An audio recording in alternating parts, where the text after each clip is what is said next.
lot of people saying on these podcasts or social media platforms that people just don't want to work no more. And my thing is, why are we pretending like that is the issue? Because from what I see, people are working. People are tired. People are clocking in, clocking out, picking up extra shifts, doing side hustles on the side, after work, on weekends, while looking at their bank account thinking, this ain't adding up. Let's start acting like people just woke up one day and decided they hate effort. That is not what it is. People sick and tired of working full time and still feeling unstable. I feel like people just tired of doing what they was told to do and still out here feeling lost, still out here just making ends meet, still out here just surviving. They did everything right by the rule book. The American dream, how they say that you're supposed to do. Most people heard growing up, if you work hard, stay focused, you know what I'm saying, keep your head on straight, keep your nose clean, everything gonna be good, everything gonna be fine. You'll be able to buy a house, you'll be able to save for retirement, build something solid. That promise do not feel real for a lot of people right now. You can work 40 hours a week and still feel like one emergency away from panicking. 40 hours a week is the biggest scam. We spend so much time at the job and less time with our families, creating memories, and just enjoying our life. You can budget correctly and still have nothing left over. You can avoid all that unnecessary spending and still not move forward. Ain't gonna lie, that'll do something to your motivation. It's hard to feel inspired when your reward for working hard is just being able to do it again the next day. Rent high, mortgage high, groceries high, everything high except for the pay. It's just crazy how this system is set up and designed to rob us, the citizens of this country. When they tell you to save money, but you tax that. They tell you to work, you tax that. They tell you to buy stuff, you tax that. You can't win for losing. They tell you to buy a house, you still don't own it flat out, because even after you pay it off, because of course property taxes, you don't pay that, they're gonna take it. They tell you to strive to buy a house, but they don't tell you that if they build a new Target in your neighborhood, that your house value gonna go up, which means your mortgage about to go up as well. When people say, oh, people don't want to work, nah, I feel like they just avoiding the real frustration. People want progress, you know what I'm saying? People want breathing room. People want to see their effort mean something, It's a difference between being lazy and just being discouraged. And I feel like a lot of people are discouraged, for real. Look at your check and you already know where every dollar going before it even hit your account. It's really hard to, build something. Really feel like you maintaining survival. And survival was not the dream we were sold at all. We was told to invest early. We was told to think long term. But how can you think long term when the short term sitting up there hitting you in the face every day? You ain't got money left over for a rainy day. You ain't got money left over for savings. You ain't got money left over for retirement.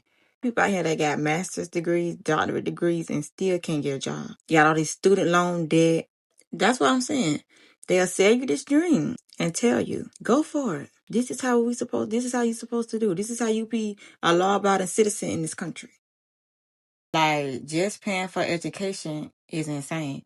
Like any other country, they want their citizens to be productive. They want their citizens to be law-abiding citizens. To the healthcare system. These other countries, they don't want their citizens to be dead. They don't want to harvest their organs.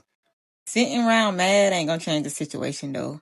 Or just sitting around venting. Yeah, that'll feel good for a little bit. Not gonna control the numbers, but you can't control the economy, yeah, but you can control your strategy. Let's think about it.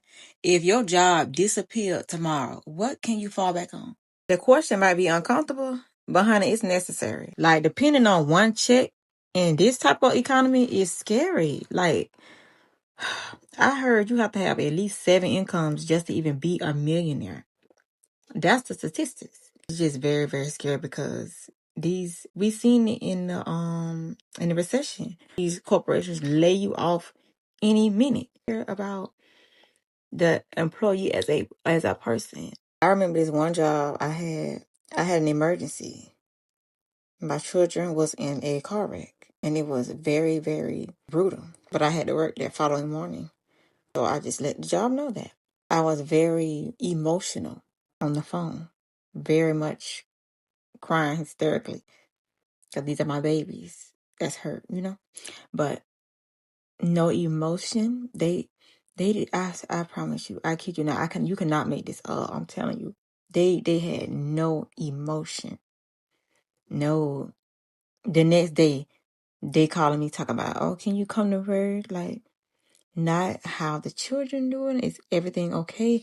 Whenever you're ready to come back to work, let me know when everything is situated. None of that. Regular empathy. No type of compassion.